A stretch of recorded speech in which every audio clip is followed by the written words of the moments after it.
Combien de temps faut-il pour perdre 5, 10 voire 15 kilos et plus? Je vais te partager le tableau qu'on suit avec mon équipe de coach pour optimiser la perte de poids de plus de 25 000 personnes et te donner exactement le nombre de calories optimales et la durée optimale pour ta perte de poids pour qu'elle puisse durer sur le long terme, car c'est ça qui est important. Il faut que tu saches que la vitesse à laquelle tu perds du poids peut faire varier ton métabolisme jusqu'à 45%. Aujourd'hui, le problème, c'est que les gens pensent que la perte de poids, c'est simplement une histoire de calories entrantes et de calories sortantes. Mais la vérité, c'est que le corps, c'est une machine beaucoup plus complexe que cela. Pour te donner une ordre d'idée, pour 1 kg de graisse pure, tu dois créer un déficit de 7700 kilocalories. Donc par exemple, si tu veux perdre 10 kg, parce que ça va être plus simple, tu multiplies 7700 par 10, ce qui fait 77 000 calories. Et donc, par rapport à ça, ce qui se passe, c'est que la plupart des gens essayent de créer ce déficit le plus rapidement possible et c'est là que tout se complique. Quand tu réduis trop drastiquement tes calories, ce qui se passe dans ton corps, en fait, c'est que ton métabolisme va chuter énormément et va commencer à fonctionner au ralenti pour économiser son niveau d'énergie. Ensuite, deuxième problème, c'est que tes hormones de la faim explosent littéralement, notamment la gréline, et elle augmente de 50%. Et la leptine, celle qui te dit que tu n'as plus faim, elle baisse de 60%. C'est pour ça que tu as tout le temps envie de manger quand tu fais un régime trop strict et que ton plus grand rêve, c'est ce fameux carré de chocolat, cette glace Ben & Jerry's, Häagen-Dazs pardon, noix de macadamia, c'est la meilleure, ou des chips, où en fait, tu as envie de manger toutes les choses que tu ne devrais pas manger.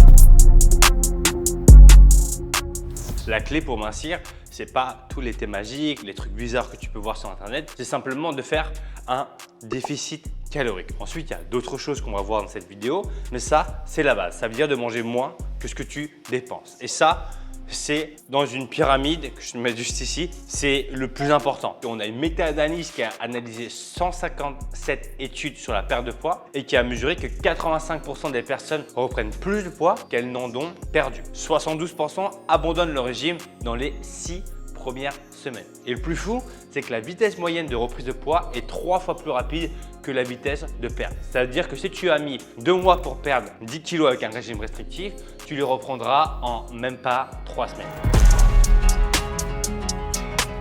Le mythe numéro 1, c'est qu'il faut manger le moins possible pour perdre du poids.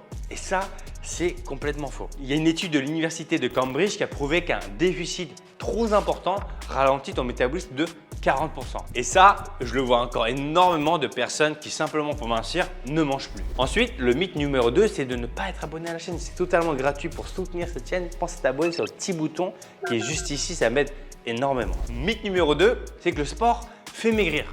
Attention, celui-là, il est trompeur. Le sport représente seulement 20% de ta perte de poids. Pour te donner une ordre d'idée, une heure de course intensive ne brûle que l'équivalent d'une barre chocolatée. Et c'est pour ça que globalement, tu ne peux pas compenser une mauvaise alimentation par le sport. Une heure de course à pied à allure, on va dire assez rapide, tu vas dépenser à peu près 500-600 calories. C'est un menu chez McDonald's qui t'a pris 5 à 10 minutes pour manger. C'est pour ça que tu ne pourras jamais compenser une mauvaise alimentation par le sport. Mythe numéro 3, les calories sont toutes les mêmes. Alors absolument pas. 100 calories de poulet et 100 calories de biscuits n'ont pas les mêmes effets sur ton corps. Il faut savoir que les protéines demandent 30% de plus d'énergie à digérer que les glucides. Et ça, c'est ce qu'on appelle l'effet thermique des aliments. Mythe numéro 4, il faut peser sa nourriture au gramme près pour mincir. Bien entendu, ça peut aider, mais il y a énormément de personnes dans mes élèves que je te montre juste ici qui ont minci sans forcément peser leurs aliments tous les jours. Le plus important, c'est que tu saches exactement qu'est-ce que tu manges et la quantité de calories à l'intérieur de ces plats. Et c'est ça qui va te permettre de ne plus compter et calculer ce que tu manges.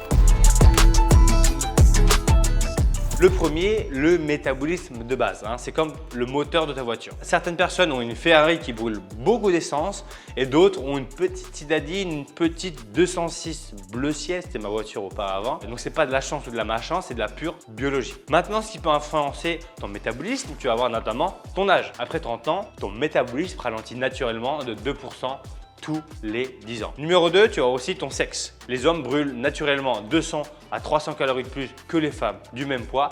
Pourquoi? Parce qu'ils ont généralement plus de masse musculaire et ils sont plus lourds. Ensuite, on va voir le deuxième facteur crucial, ça va être l'activité physique. Mais attention, je ne te parle pas forcément du sport en lui-même, je te parle de des mouvements au global durant ta journée. Par exemple, ça peut être le fait de faire le ménage, ranger ta chambre, faire le jardinier, etc. Ça, c'est ce qui va te permettre de brûler énormément de calories sans y penser. Et pour étayer tout ça, on a une étude fascinante de l'université de Stanford qui a montré que quelqu'un qui bouge régulièrement dans sa journée, même sans faire de sport, peut brûler jusqu'à 1000 calories de plus par jour qu'une personne sédentaire. C'est l'équivalent de 2 heures de course à pied. Donc ensuite, pour favoriser cette perte de poids, forcément, c'est ta composition corporelle. Chaque muscle brûle 3 fois plus de calories qu'1 kg de graisse, même quand tu dors. Et ensuite, le numéro 4, forcément, lui, il est souvent négligé, mais il est absolument crucial. Ça va être ton sommeil et tes hormones. Et là, les chiffres sont hallucinants. Une seule mauvaise nuit de sommeil, donc moins de 6 heures, augmente tes envies de sucre de 30%. Ton cerveau réclame plus d'énergie pour compenser la fatigue.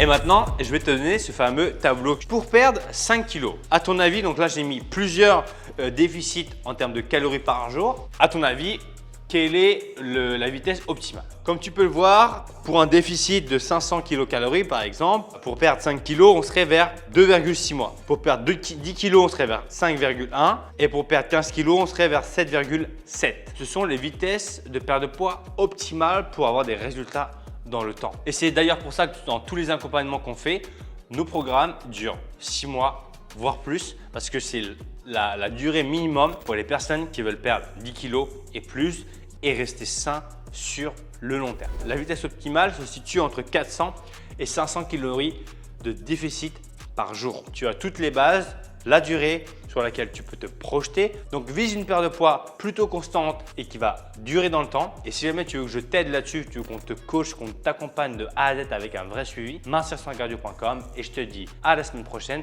Et là, je te mets 2 playlists intéressantes pour toi pour continuer à perdre tes kilos. Ciao, ciao!